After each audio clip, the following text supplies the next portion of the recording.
ازاي المغرب وصلت لنص نهائي كاس العالم؟ طبعا بعد ما كان المغرب كسبت البرتغال والفرحه الرهيبه ان الواحد كان فيها، قعدنا شويه مش مستوعبين ان المغرب وصلت لنص نهائي كاس العالم. ولكن بعد الماتش كنا فرحانين فرحه مش طبيعيه وهستيريه ان المغرب وصلت لنهائي نص نهائي كاس العالم. ومع الفرحه الرهيبه اللي بعد الماتش سالت نفسي سؤال: هو ازاي المغرب وصلت لنص نهائي كاس العالم؟ ده بعد ما هديت كده والدنيا هدت معايا لازم اسال نفسي السؤال ده: هو ازاي فريق عربي افريقي وصل لنص نهائي كاس العالم في انجاز ما حصلش قبل كده؟ وقبل ما نتكلم عن التفاصيل والمعطيات وان ازاي المغرب وصلت لنص نهائي كاس العالم، ما تنساش تعمل لايك وسبسكرايب لو بتتفرج علينا وتشترك في القناه وتظبطنا كده. انزل يا ابني بالقدر.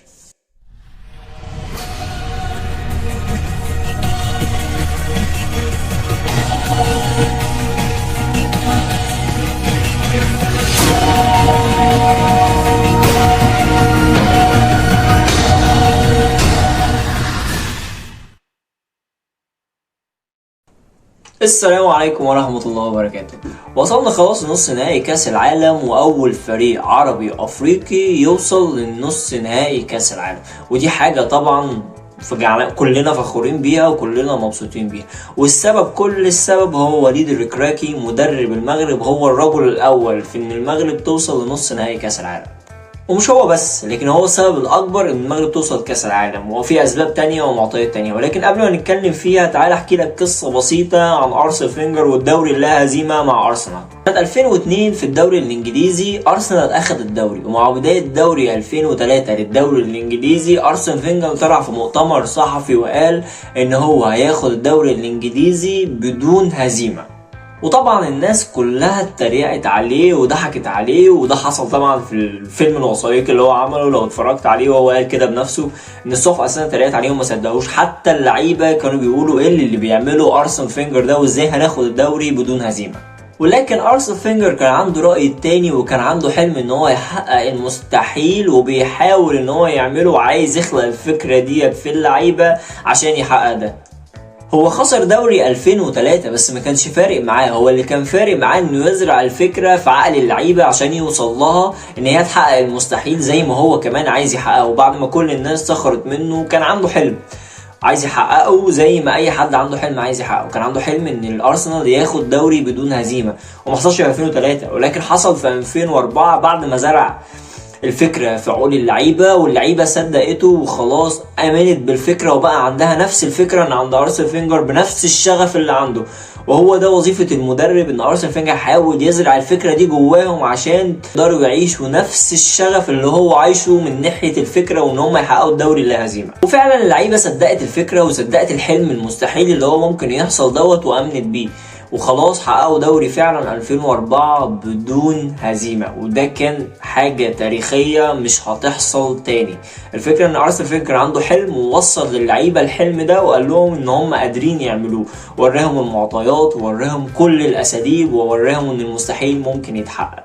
والدوري لا هزيمة ده شبيه جدا جدا بان المغرب توصل لنص نهائي كاس العالم، لان الدوري لا هزيمة ده ما حصلش ولا حصل لحد دلوقتي. وان المغرب برضو توصل لنص نهائي كاس العالم ده انجاز، وانجاز تاريخي جدا جدا جدا، وما حصلش ان فرق افريقية او عربية وصلت لنص نهائي كاس العالم. وبطل الحكايه ان الارسنال ياخد دوري لا هزيمه هو ارسنال فينجر، معاه خامات ولاعيبه ولكن هو بطل الحكايه. ونفس الموضوع بالظبط المغرب بطل الحكايه في ان المغرب توصل لنص النهائي هو وليد الركراكي. وليد الركراكي اول ما مسك منتخب المغرب كان عنده حلم واشتغل عليه، وكان مصدقه جدا ان هو ممكن يحصل، ان هو ليه ان المغرب ما تاخدش كاس العالم. وليد الركراكي اول ما مسك منتخب المغرب كان عنده حلم ان هو يوصل لنهائي كاس العالم، وحاول يشتغل عليه ويوصل ده للعيبه. وده اللي قاله وليد الركراكي نفسه في مؤتمر صحفي لما تعين مدير فني مع المنتخب المغربي، ولسه قايل التصريحات دي من فتره قريبه. كان الاتحاد المغربي عايز يعينه لحد 2026، والناس اصلا كانت بتقطع فيه وتقول ان هو مش كفاءه وما ينفعش يمسك وحاجات كتير كده، طبعا عشان هو صغير. طبعا عندنا الفكر العقيم ان اي مدرب صغير لا يصح ان هو يمسك منتخب ولا بلا بلا بلا، حاجات كده كتير ملهاش علاقه بالواقع.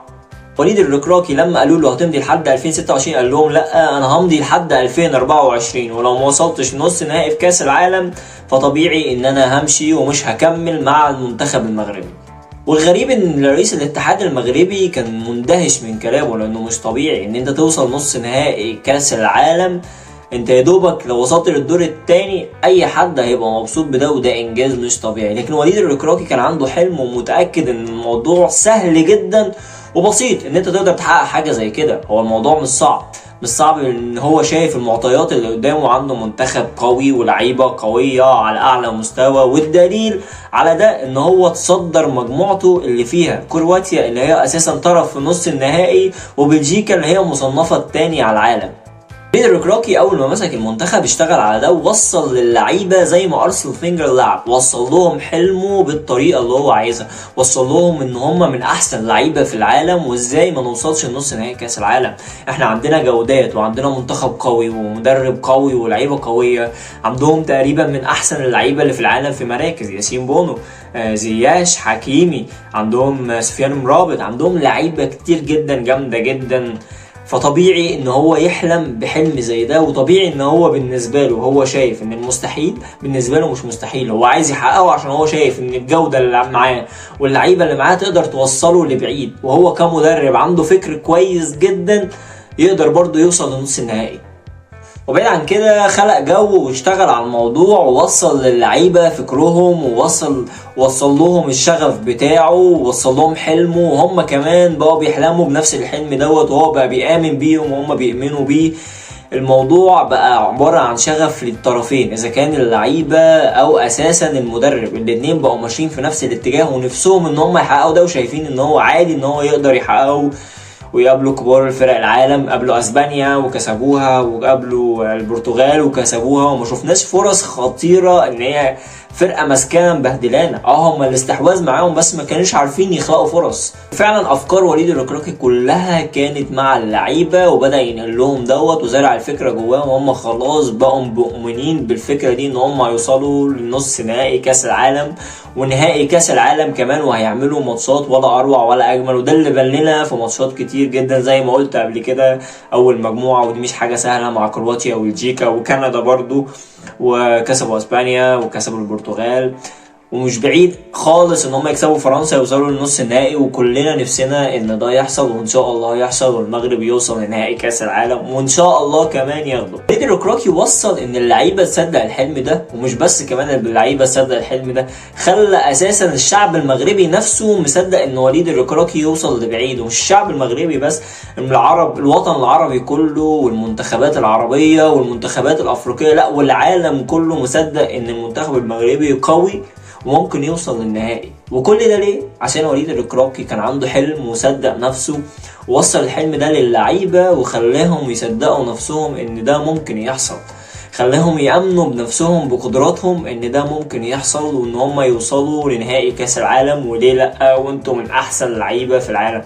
وده حرفيا لو جيت تشوف مين احسن منتخب في كاس العالم هو المغرب، احسن جون في كاس العالم هو بونو، احسن لعيب في كاس العالم سفيان مرابط. كل حاجه هتشوفها هتلاقي فيه ان لعيبه من المغرب موجوده ضمن احسن لعيبه في كاس العالم، ضمن اي جايزه موجوده هتلاقي ان لاعب واثنين وثلاثه مرشح للمغرب. احسن مدرب وليد الركراكي طبعا مرشح ان هو ياخده. كل حاجه ان لعيبه المغرب واي حاجه ليها علاقه بمنتخب المغرب مترشحه ان هي تاخد كل حاجه حرفيا.